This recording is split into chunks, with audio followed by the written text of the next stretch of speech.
So our top 5 is going to be comic book movies rated PG-13. Mulligan, get a do-over. Now they're going to be released as rated R. Now they're gonna What 5 movies would you make rated R? Okay. Number 5. Because. And I didn't say Terrence. Yeah, that's the thing. You're supposed to do it when you do it. Terrence. All right, so Go first. the standard ones are out there. I'm not gonna pick the standard ones. I'm gonna go a little different because I figure the movies that I'm picking right now, if we're gonna do them again, why the heck not do them rated R? What are they gonna hurt? The movies that I pick doesn't have a fan base anyway. Might as well have them come back as rated R. Well, one does a fan base, but so Get to the part. Number 5, Masters of the Universe. Masters of the Universe. Who remembers He-Man?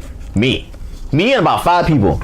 So I remember Frank Langella. That's all I remember about that movie. exactly, and Dolph Lundgren.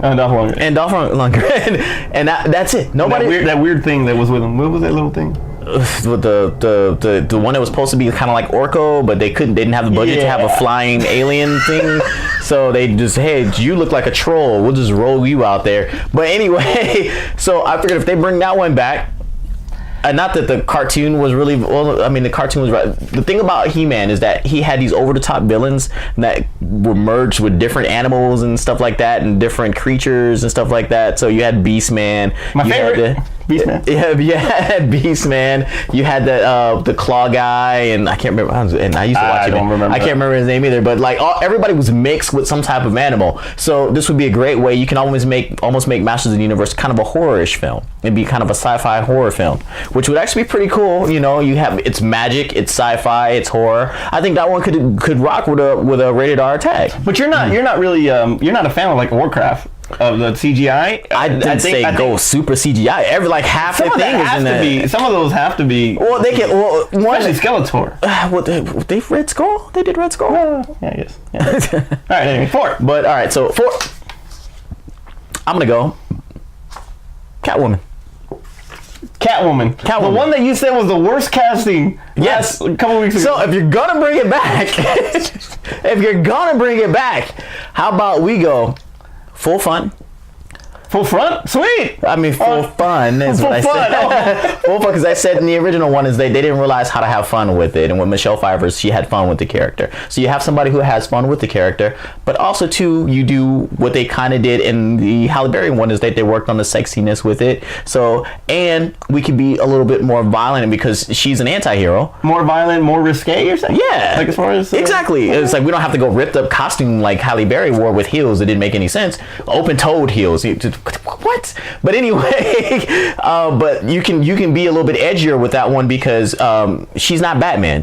She can go out and she can kill her. She's a villain. Regardless. Yeah, I mean, now in the comic book she's kind of anti-hero. Oh, she's anti-hero now.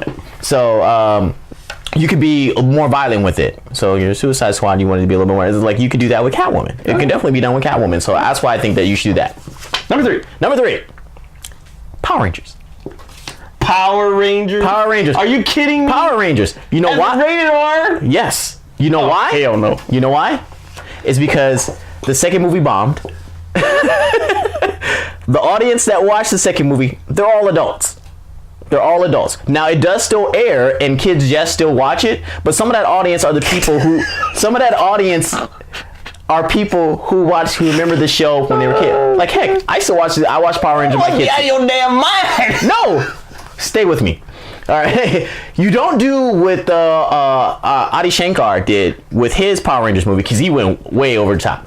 But you make it to where you have legit fight scenes and all this whole stuff where, they beat somebody down and they fall down. And it's like, no, they fall down, they stay dead.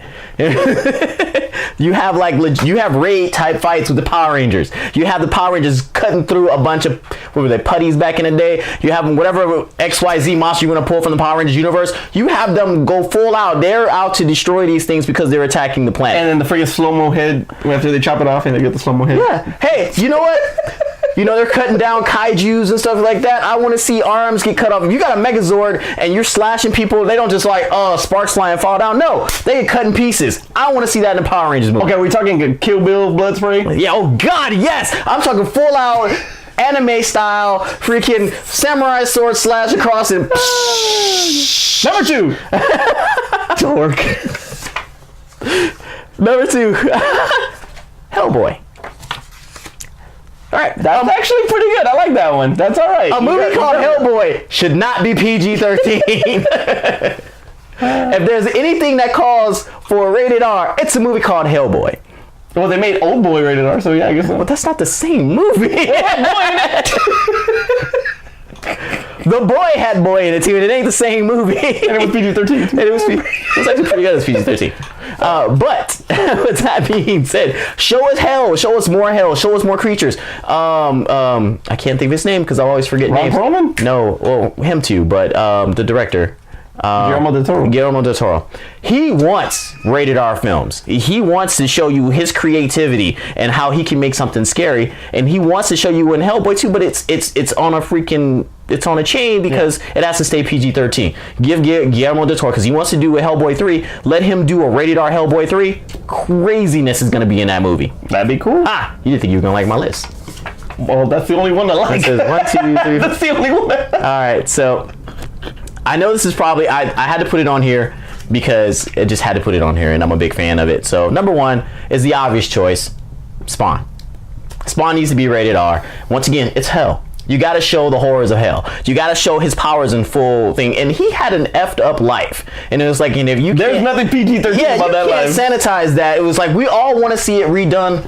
Kind of like, obviously we don't want it episodic like the HBO show was, but we want that type of thematic to the movie, and they didn't. Jamie Foxx, maybe he might be Spawn. Bring back freaking. Please have Keith David be the voice. Just get Keith David to be him.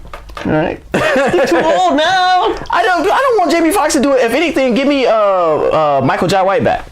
No, you want to give Michael Jai White a do-over? Wait, Michael Jai White? Is it Michael Jai White? Yeah, Yeah, Michael he's the Jai one that White. did Okay. the- I was thinking about Urkel for a second. Jaleel White and Jaleel White. No, I wasn't saying he should be Spawn. I thought Violator. Did I do that? that'd be hilarious. But no, I want Michael Jai White to come back because that dude is still in great shape, and it would be a way to kind of fix what happened. It's like, hey, Ryan Reynolds got a do-over. Give Michael Jai White. Give some black people some do-overs. That's a freaking good point. I'm shutting up. You got me on that one. All right. My number 5. My first one is Daredevil. I knew people were gonna say that. I had to say that one. Daredevil definitely needs to come back as a rated R. Yeah, because what they proved on Netflix. Would you give it back to Ben Affleck? No, because he's Batman now. He's Batman now. You can't do it. Okay, who would you cast in the do-over? And it's as Daredevil? it's one of those things where we all like the casting from the Netflix series. So it would be strange, kind of like what they're gonna go through in DC with the 2 different flashes. Because everybody likes that. They're gonna do that again with Green Lantern. But then that was Ryan Reynolds, and now we're just erasing him from the thing. He's not going to exist in another medium saying he's still Green Lantern. Nobody would accept him. What's going to happen is it's going to happen with Arrow eventually, and the Green Arrow's going to. Oh yeah, that's another one. Yeah, Stephen Amell should be the freaking Green Arrow. Exactly, and so you don't want to see that with Daredevil. You want to see him be Daredevil, so you kind of have to stick with that. All right, number 4. I mean, sorry, G.I. Joe. That is the best G.I. Joe on your list. G.I. Joe. If they go 13 hours or they go that kind of freaking Michael Bay needs to do G.I. Joe. I'll say that since he's like part of Hasbro. He loves the military. Give Michael Bay G.I. Joe. Let's get some good writers though. It would be the most patriotic bloodbath that you've ever seen in your whole life, and it would always be a sunset. There would always be a flag in the background, and there would always be some girl bending over in a pair of tight shorts. Yep. And I want to see, and hopefully it's Scarlet or something. But I want to see freaking I want to see Sergeant Slaughter in it. I definitely want to see Sergeant Slaughter. Sergeant Slaughter has to be in it. They get Stone Cold to be Sergeant Slaughter. No, it's gotta be the actual Sergeant Slaughter. No, he's too old. No, freaking Stone Cold needs to be Bazooka. His needs to be Bazooka. I don't know, but I would love to see make him leather neck. I would love to see freaking. That's a good one too. I would love to see G.I. Joe. It's great it would be rated R because they forever missed people when they shot in G.I. Joe from the cartoons to movies. Yes. Everybody missed. They could actually hit people and kill them. If G.I. Joe is the top freaking above all of the They shouldn't be pulling freaking stormtroopers missing. Why are they missing so many damn people? They should be freaking demoted. They could backflip in G.I. Joe and backflip through lasers. Always blew me away. And give me with Ray that. Park back as Snake Eyes. That'd be awesome. All right. So number 3, Wolverine. Period. Okay. And hopefully I do get my wish on that. But yeah, if I could have seen Wolverine Origins as rated R, that would have been. I would have loved to see Wolverine Origins on the rated R. All right. Number 2, The Dark Knight. To see what Heath Ledger would have done in a no holds barred. More for the Joker. More for the Joker, Okay. yes. To see what he would have been capable of in a rated R setting, that character. Oh man, I would have freaking loved to see that. That's ooh, it would have been scary. I mean, he was Yeah. already scary in PG-13. It would have been super scary to see Yeah, it rated R. exactly. It would have been like borderline freaking Buffalo Bill or something. Oh yeah, that'd have been crazy. From Sons of Lambs and shit. All right, number 1. I'm with you. I'm with you 110%. Freaking Spawn all day has to come back as rated R. There's no reason why that movie should have been PG-13. Now, don't get me wrong. John Leguizamo is like one of my biggest freaking influences, and I'd bring him back, but he needs to be in a rated R setting himself. When he's more vocal and he's more free as far as his dialogue and yeah.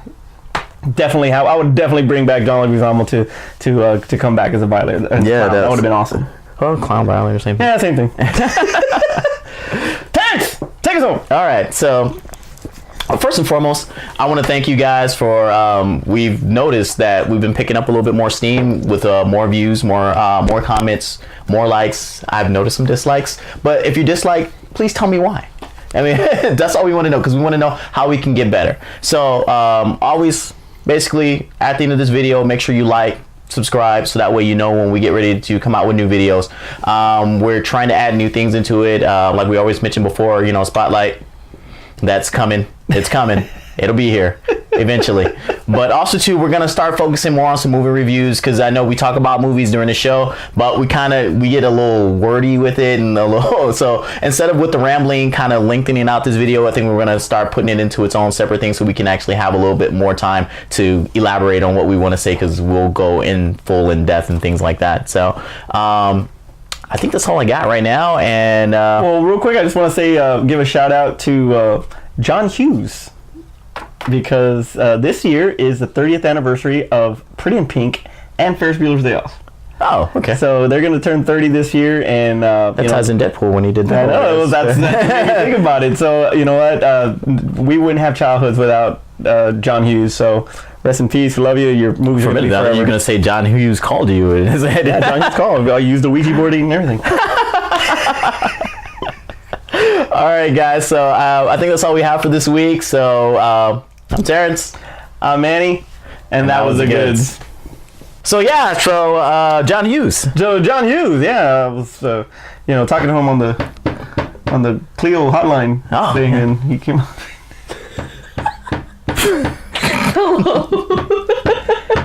Oh, God. It was funnier in my head. Okay. Okay. All right. I know what you were thinking. I know you're director. Let me out. I thought director. I know what you were.